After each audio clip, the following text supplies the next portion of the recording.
আসসালামু আলাইকুম। আজকে আমি বানাবো ডাবের পুডিং তৈরি করব। তো ভাবলাম আপনাদের সাথে একটু শেয়ার করি। মাত্র 3টা উপকরণ: চিনি, আগার আগার, এটা আমি 80 টাকা দিয়ে কিনে এনেছি, এই ছোট বোতলটা। ডাবের পানি আছে, 2টা ডাবের পানি আছে। নারকেল, নারকেল একটু সাজানোর জন্য দিতে হবে। আর আমার এখানে নারকেলের পানি বরফ হয়ে রয়েছে, আমি নারকেলটা ডিপে রেখেছিলাম। এখন দেখেন কি অবস্থা, একদম চাকা চাকা বরফ কুচির মতো হয়ে রয়েছে। তো আমি নারকেলটাকে একটু কাটি, কেটে কেটে সাজাবো। চিকন চিকন করে কুচি করতেছি। আর একটু নরম হলে ভালো হতো, একটু একটু শক্ত টাইপের। ফুল করে দেওয়া যাবে, ফুল করে এটা উঠাতে একটা ফুল করে বানাবো।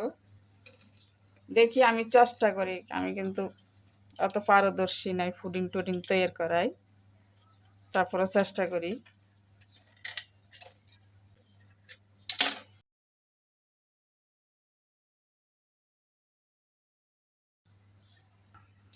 কাটবো।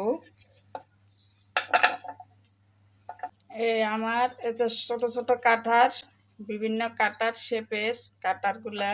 তো আমার এখানে 2টা ডাবের পানি আছে। এটা 2টা ডাবের পানি আমি রেখেছি।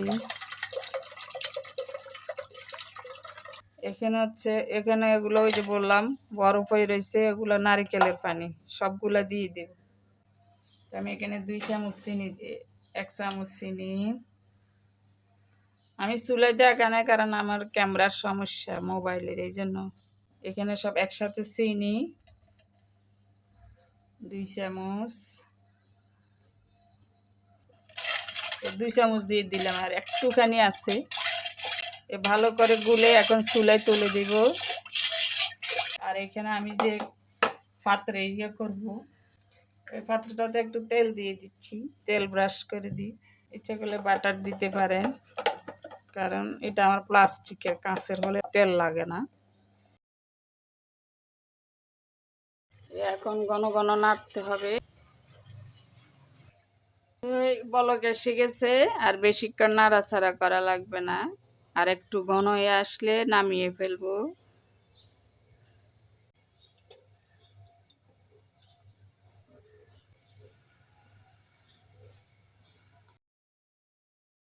গরম গরম ঢেলে দিচ্ছি।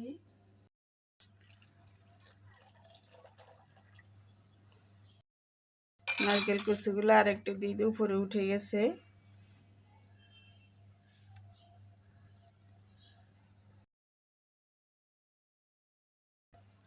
ঠান্ডা হতে সময় লাগবে, 2 ঘন্টা লেগে যাবে। ফ্রিজে রাখবো 1 ঘন্টা।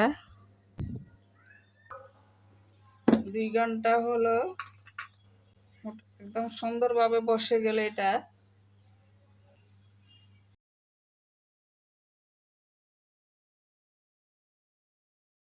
তো আমার হয়ে গেল ডাবের পুডিং। এটা অনেক দিন বানাবো বানাবো করে ভাবতেছি, বানাই না, আলসি করে আজকে বানালাম। তা আপনাদের সাথে শেয়ার করলাম। ভালো লাগলে নিজেরা তৈরি করবেন, খাবেন।